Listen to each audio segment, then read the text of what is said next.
2011년 12월 내몽골에서 에벤크 자치기의 한 작은 마을에서 단 사흘 만에 3명의 여성이 기이하게 실종되어 생사를 알 수 없게 되었습니다.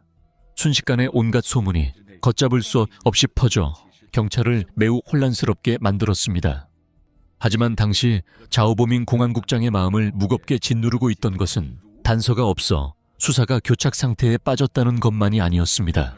더 깊은 우려가 있었기 때문입니다.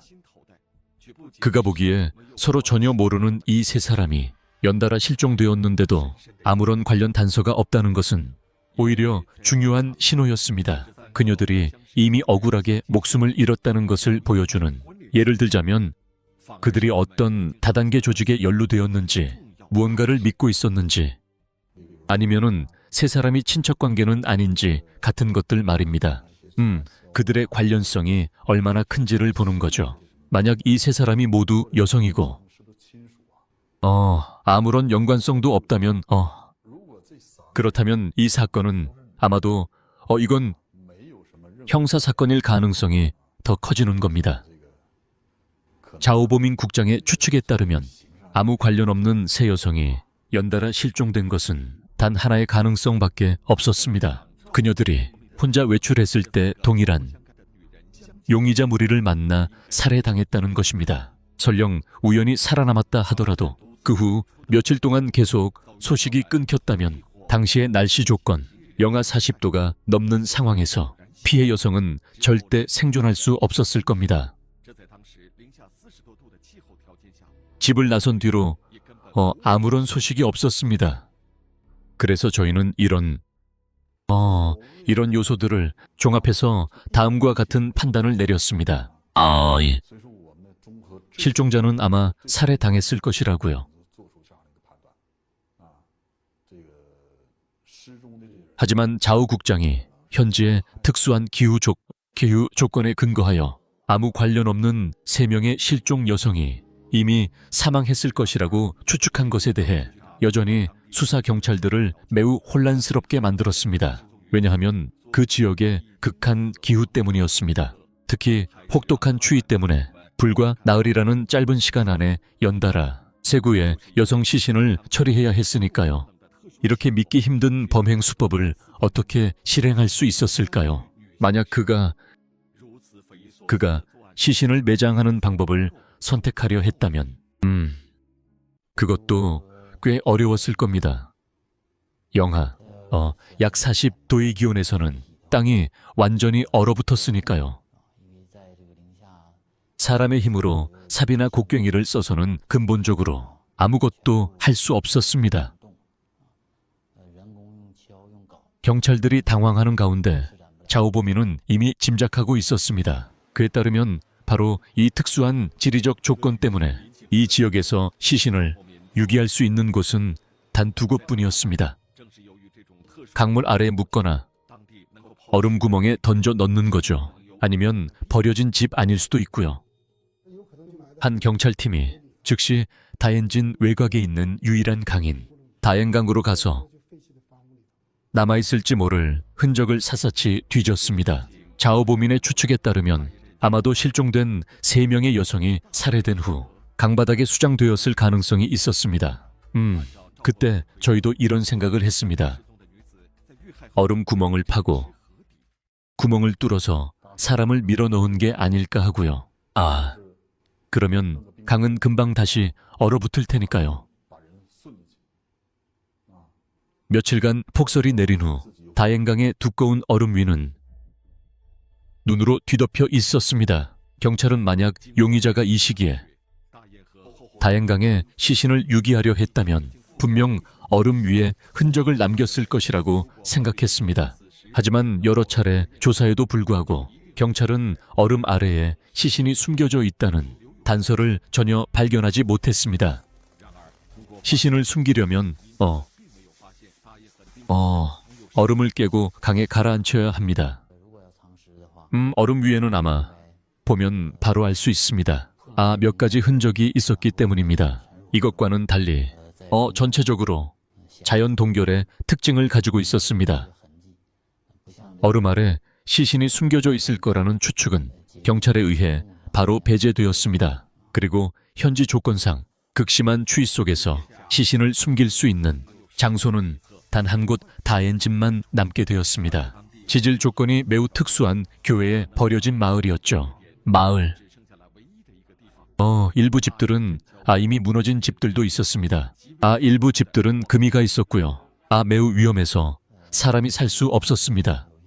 그래서 정부는 몇 년 전부터 이 집안 치마 구역의 주민들을 이주시키기 시작했습니다. 오랫동안 아무도 살지 않았습니다. 이곳은 과거 1000가구 이상이 살았던 폐촌입니다. 현지에서 계속된 석탄 채굴로 인해 집안이 침하되었고 많은 집들이 심지어 무너지기까지 했습니다. 그리고 이 극도로 위험한 폐촌에서 세구의 시신을 찾는 것은 실종된 여성들의 경찰에게는 분명 거대한 도전이었습니다. 이 작업은 난이도가 꽤 높았습니다. 게다가 집 한 채 한 채에 들어갈 때마다 이 버려진 집들은 이 지역이 집안 치마 지역이라 집집마다 균열이 있었습니다. 심하게 말해서 언제든지 무너질 수 있다는 거죠. 고된 수색 작업이 깊어질수록 남은 구역도 점점 좁혀졌습니다. 수사관들의 마음속에 들이운 막막함도 날이 갈수록 커져만 갔습니다. 과연 이 폐촌에 정말로 세 사람의 유골이, 그 실종된 여성들의 유골이 있는 걸까? 수색하면 할수록 확신은 사라져 갔습니다. 그 당시 모두들 좌우국장의 추측에 대해 매우 회의적이었습니다.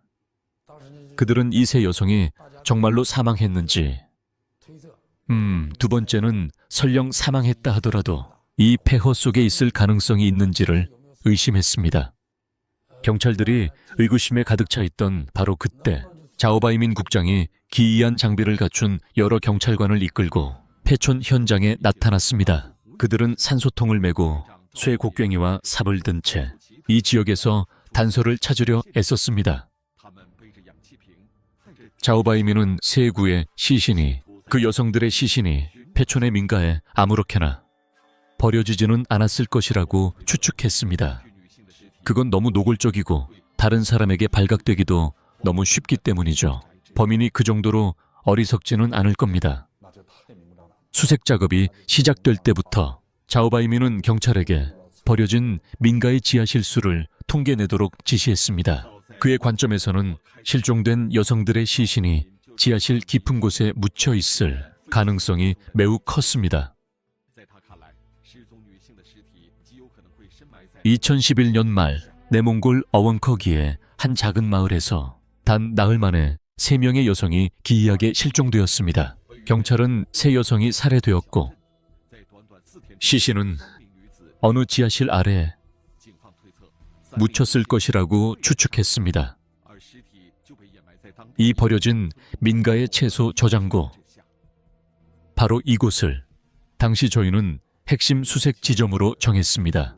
그래서 그때부터 저희는 이곳을 일종의 시험 장소, 즉 수색을 시작할 장소로 삼았습니다. 하지만 수색 작업은 순탄치 않았습니다. 현 지역의 집안 침하로 인해 많은 지하실이 무너져 내렸습니다. 경찰은 시신을 숨긴 지하실이, 실종 여성들의 시신이 바로 이 자연적으로 붕괴된 지하실들 중에 숨겨져 있을 가능성이 매우 높다고 판단했습니다. 경찰은 이런 곳에 있어야만 했습니다. 지하실에서 용의자가 일부러 남긴 흔적을 발견했습니다. 무너진 집들이 있었습니다. 이 땅 아래의 집들은 모두 균열이 있었습니다. 이 일대 전체가, 구덩이와 지하실도 모두 무너져 내렸습니다. 이렇게 변형된 집들이 꽤 많았습니다. 그래서 저희는 생각했습니다. 이런 상황이라면 혹시 서서히 드러난 것인지, 아니면 붕괴 후에 새로 생긴 치마 흔적인지, 아니면 인위적으로 만든 것인지 말입니다. 거듭 확인한 끝에 경찰은 기이한 점을 발견했습니다. 흙으로 지어진 좁고 작은 민가 안, 온돌 침상 위에서 연기에 새까맣게 그을린 벽돌의 절반이 파헤쳐진 것을 발견했습니다. 그 벽돌들은 솔직히 쓸모가 없었습니다. 이 온돌 침상을 만들 때 침상을 쌓는데 사용된 벽돌은 석탄 연기와 타르에 그을려 새까맣게 변해서 그걸로 벽을 쌓거나 다른 용도로 쓸 수가 없었습니다. 그래서 보통 사람들은 집을 허물지언정 이 온돌 침상을 부수지는 않습니다. 그래서 이 점이 꽤 수상하다고 느꼈습니다. 벽돌에 남은 새로운 흔적을 보니 최근에 누군가 일부러 연기에 그을린 침상 위에 벽돌을 대량으로 옮긴 것 같았습니다. 그렇다면 이 쓸모없는 벽돌들을 어디에 썼을까요? 용의자가 그것들을 지하실을 메우는 데 쓴 걸까요? 그리고 그 온돌 침상 바로 옆에는 어두컴컴한 지하실이 있었습니다. 그 상황을 보자마자 저희는 혹시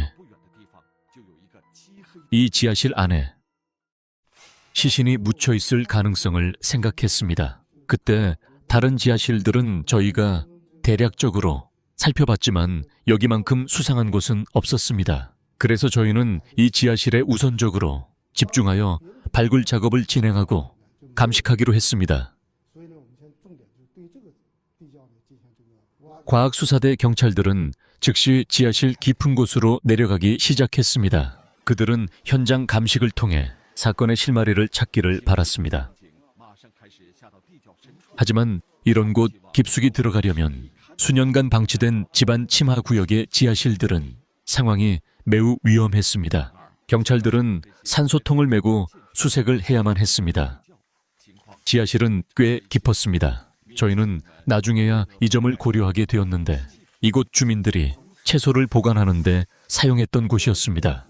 감자라든지 아니면 양배추나 콩 같은 것들이요. 방치된 후 채소들이 썩고 여기에 오랫동안 발효되면서 오랜 시간 동안 특수한 조건에 이 지리적 환경이 대량의 유독 가스를 형성한 것입니다. 해롭게요. 그래서 그대로 무모하게 들어갔다가는 목숨을 잃을 수도 있었습니다.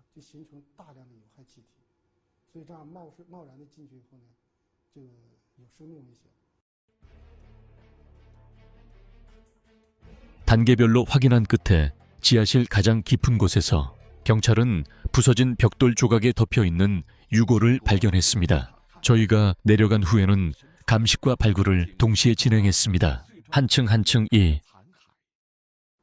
벽돌 조각들을 파냈습니다.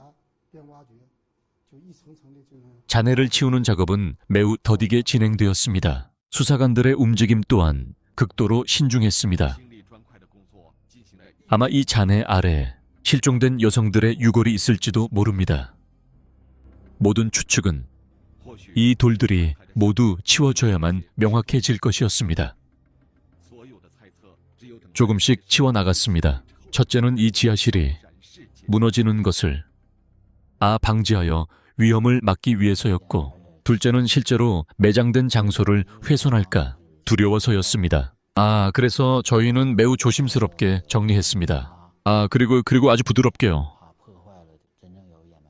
신비로운 분위기가 이 작은 지하실을 감싸고 있었습니다. 그런 의혹과 불안감을 안고 현장 경찰들의 움직임이 한순간 갑자기 멈췄습니다.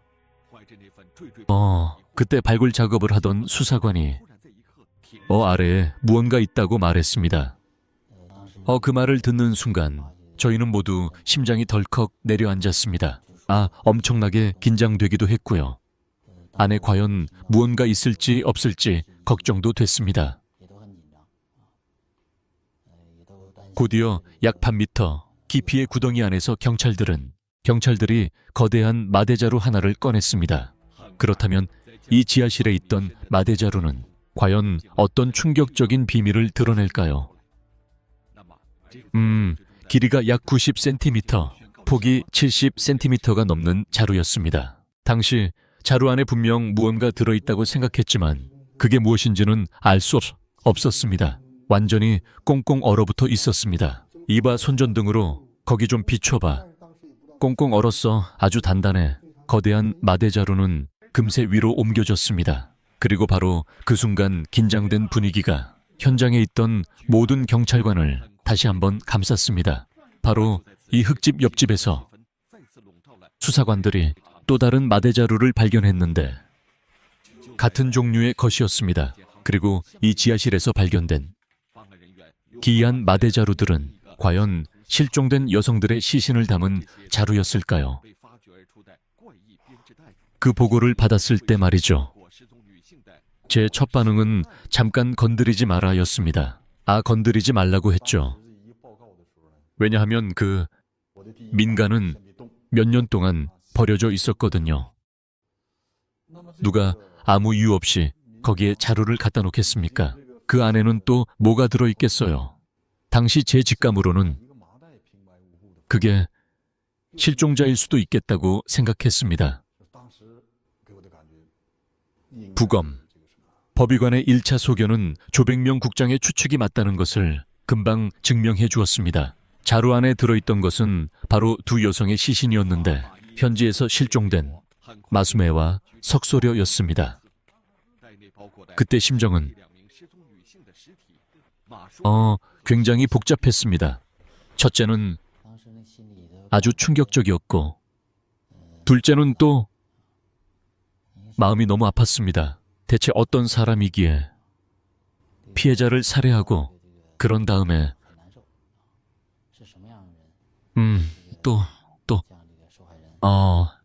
이 지하실에 버려진 채로요.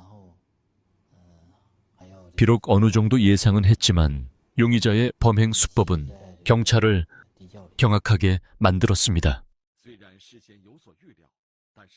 부검을 통해 이 시신은 부검 결과 이 사건이 상당히 참혹하다는 것을 알 수 있었습니다. 뚜렷한 저항 흔적이 있었고, 이를 통해 피해자가 살해당하기 전 범인과 잠시 몸싸움을 벌였다는 것을 알 수 있습니다. 두 여성 피해자의 사이는 모두 단단한 물체로 목이 졸려 질식사한 것이었습니다. 피해자의 목에 남은 자국으로 보아 저희는 이걸 교살 흔적이라고 부르는데요. 단단한 물체에 의해 생긴 것으로 보입니다. 여기서 단단한 물체란 옷이나 스카프 같은 것이 아니라 철사나 와이어 같은 것들입니다. 하지만 사건의 결과를 바탕으로 추론했을 때 경찰은 믿기 어려웠습니다. 용의자의 범행 동기가 뜻밖에도 강도 살인일 수 있다는 점이었습니다. 두 여성 피해자의 가정 형편은 넉넉하지 않았고 실종 당시에도 많은 재산을 소지하고 있지 않았습니다. 두 사람에게서 사라진 것은 현금과 몸에 지니고 있던 얼마 안 되는 장신구가 전부였습니다. 고작 이런 작은 재산 때문에 강도 살인을 저질렀단 말인가? 사실상 약간의 금은보화라고 할 것도 없이 몇십만 동 정도만 가지고 있었습니다. 그래서 수법이 매우 잔인하다고 할 수 있습니다. 목을 졸라 질식시키고 또 둔기로 폭행당하는 등 이런 외상들이 모두 뚜렷했습니다. 이 미친 범인은 불과 나흘이라는 짧은 시간 동안 평범한 여성들을 연쇄적으로 살해하고 수고를 들여 어두운 지하실 깊숙이 묻었습니다. 그런데 고작 그들이 몸에 지니고 있던 얼마 안 되는 재산을 빼앗기 위해서였습니다. 이 점은 경찰로 하여금 상황의 심각성을 깨닫게 했습니다. 강도질을 했으면 입막음을 위해 사람까지 죽여야 했습니다. 그렇다면 강도질의 대상이 그걸 뺏을 가치가 있었나? 그놈 주머니에 돈이 얼마나 있었다고? 넌 이 문제를 생각해 본 적 없어. 그리고 경찰이 더욱 압박감을 느끼게 된 것은 만약 사건을 신속하게 해결하지 못하면 이 작은 마을에 더 많은 여성이 기이하게 실종되고 살해될 것이라는 점이었습니다. 이 사건을 제때 해결하지 못하면 사회적으로 부정적인 여론이 어쩌면 더욱 확산될 수도 있었습니다. 또 얼마나 많은 사람이 피해를 볼지 알 수 없었습니다. 사라진 장신구의 모양을 바탕으로 경찰 동지들은 즉시 다인으로 가서 마을과 인근 지역의 금은방을 통제하고 조사했습니다. 한 금은방에서 경찰은 수상한 점을 발견했습니다. 그들은 여성 피해자의 것과 유사한 장신구를 발견했습니다. 잃어버린 것을요.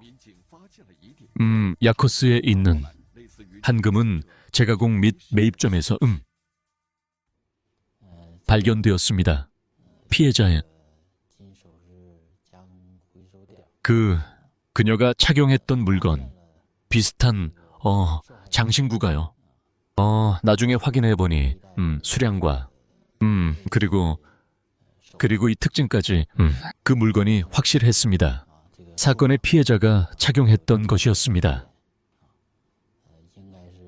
점원의 묘사를 통해 경찰 동지들은 알게 되었습니다. 행적이 수상한 한 남자가 이곳에 와서 이 장신구들을 팔았다는 것을요. 경찰은 신속하게 점원의 묘사에 따라 용의자의 몽타주를 작성했습니다. 이 몽타주를 확인하는 과정에서 이런 단서가 나왔습니다.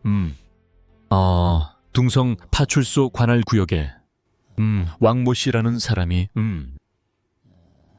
이 몽타주와 꽤 닮았다는 것이었습니다. 게다가 그는 막 출소한 사람인데 강도죄로 유죄 판결을 받은 적이 있었습니다. 왕쉬동 올해 36살, 1998년 강도죄로 징역형을 선고받았습니다. 2011년 1월에 출소했습니다. 지금까지 이렇다 할 직업이 없었습니다. 경찰이 작성한 용의자의 인상착의는 한 청년과 완전히 일치했는데 그의 이름은 왕쉬동이었습니다.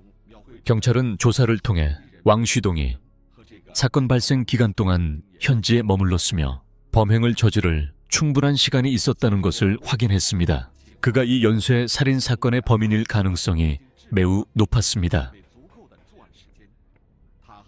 하루 동안의 수사 끝에 저희는 정보를 입수했습니다. 왕씨 성을 가진 이 용의자가 오늘 밤 친구의 집에 갈 것이라는 정보였습니다. 그래서 저희는 이 단서를 바탕으로 그를 주요 용의자로 특정하고 체포하기로 했습니다. 경찰의 신문 앞에서 용의자 왕쉬동은 결국 다른 용의자인 쉬창바오와 함께 강도 행각을 벌이고 3명의 여성 피해자를 살해했다고 자백했습니다. 하지만 저희가 파악한 바로는 이 사건을 실행하려면 최소 2명 또는 그 이상의 인원이 필요했습니다. 게다가 부검 결과 피해자는 목이 졸려 살해당한 것으로 나타났습니다. 따라서 그가 다른 한 명을 자백했다는 것은 저희에게 매우 반가운 소식이었습니다. 용의자 왕쉬동의 진술에 따르면 2011년 12월 17일 오후 그는 렌터카를 몰고 불법 택시인 척하며 막 목욕을 마치고 길가에서 집으로 가는 차를 잡고 있던 나르마라는 여성을 차에 태웠습니다. 차가 한적한 도로에 이르렀을 때 왕쉬동은 차 안의 장식품을 만지는 것을 신호로 삼았고 뒷좌석에 숨어있던 쉬창바오가 즉시 가방에 숨겨둔 강철 케이블을 꺼내 나르마의 목을 졸라 살해했습니다. 사흘 뒤 그들은 또 같은 수법으로 스샤오리와 마슈메이를 살해했습니다. 그 후 범행을 은폐하기 위해 그들은 시신을 천구의 한 지하실로 옮겨 안매장했습니다. 그는 생각했습니다. 더는 부인할 수 없어서 저희는 기소를 진행했습니다. 그는 쉬라는 자와 공모하여 치밀하게 계획을 세웠습니다. 강도 살인 사건을요. 왕쉬동의 진술은 빈틈없이 완벽해 보였고 실제로 부검 결과와 다른 점이 없었습니다. 하지만 경찰 측에 따르면 이해하기 어려운 허점이 하나 있었습니다. 살인 사건의 주범이라는 쉬창바오가 범행 후 불법 자금을 거의 받지 못했다는 겁니다. 주범으로서 그가 나눠 가진 불법 자금은 최소한 2사람 사이에서 적어도 반반은 나눠야 하지 않겠습니까? 그가 설마 고작 2,000위안이라는 푼돈만 챙기고 나머지 대부분을 다른 공범에게 전부 넘겨줬을 리는 없습니다. 이건 상식에 맞지 않죠. 아마도 쉬창바오가 이 살인 사건에 전혀 가담하지 않았지만 어떤 압박 때문에 쉬창바오가 왕쉬동과의 관계를 차마 털어놓지 못하고 있다는 가설이 제기됐습니다. 한편 경찰이 일찌감치 용의선상에 올렸던 왕쉬동은 분명 더 음흉한 속셈을 숨기고 있을 겁니다. 용의자 왕旭동은 아주 교활한 자입니다. 그래서 이 일에서 그는 필사적으로 무엇을 하려 했을까요? 어떤 문제를 덮으려 한 겁니다. 더는 발뺌할 수 없다고 느낀 왕旭동은 결국 털어놓았습니다. 자신과 함께 세 여성을 살해한 사람은 다른 용의자 자오슈취안이라고 말입니다. 쉬창바오는 자신과 경제적 분쟁이 있었기에 왕쉬동이 늘 앙심을 품고 경찰의 손을 빌려 누명을 씌워 이 기회에 복수하려 했다는 겁니다. 이건 용의자 왕쉬동과 이 쉬라는 자가 경제적 분쟁이 있었기 때문입니다. 그래서 그는 마지막 순간에 에휴 희생양을 찾아야겠다고 생각한 거죠. 그래서 저희 경찰의 손을 빌려 그를 제거하려 한 겁니다. 왕쉬동의 진술에 따라 경찰은 신속하게 사건의 나머지 진짜 범인을 검거했습니다. 범인 자오수첸. 알죠. 해결하지 못할 사건은 없다는 그 말을 증명한 거죠. 아직 해야 할 일이 남아있을 뿐이라는 겁니다. 그래서 저희는 하나씩 일을 해나갔고 저희에게 주어진 모든 임무를 완수했습니다. 그리하여 이 사건은 해결되었습니다. 2011년 12월 23일 용의자 왕쉬동과 자오수최는 경찰의 압송하에 현장을 지목했습니다. 한 맨홀 뚜껑 아래에서 세 번째 시신을 찾아냈습니다. 그 중에는